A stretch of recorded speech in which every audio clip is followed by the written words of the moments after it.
সবাইকে প্রীতি ও শুভেচ্ছা। আপনারা দেখতে পাচ্ছেন মানিকগঞ্জের হরিরামপুরের বকচর গ্রামে এই যে যৌথ উদ্যোগে লোকজন মাছ শিকার করছে। এটা হচ্ছে একটি ডোবা পুকুর। ইতোমধ্যেই আধুনিক সেচ পদ্ধতিতে পানি নিষ্কাশন করে তারপর মাছ ধরা হচ্ছে। গ্রামের যুবক, বৃদ্ধ, শিশু সকলেই আছে। এই যে এই পাশে একটা রাস্তা গেছে। এই যে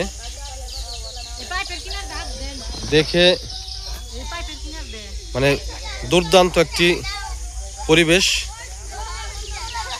এটা হচ্ছে আমাদের এই অঞ্চলে এটাকে বলে হচ্ছে মাইটেল। এই যে এগুলোকে বলে হচ্ছে পুকুরের নেতি মাটি বলে আমাদের এই অঞ্চলে। এর মধ্যে নানান ধরনের মাছ আছে। মোকলেস, কি কি মাছ পাওয়া যাচ্ছে মোকলেস? এই যে শোল, জিওল, কই এগুলো পাওয়া যাচ্ছে।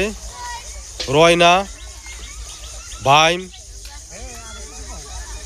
এই যে অসাধারণ পরিবেশ।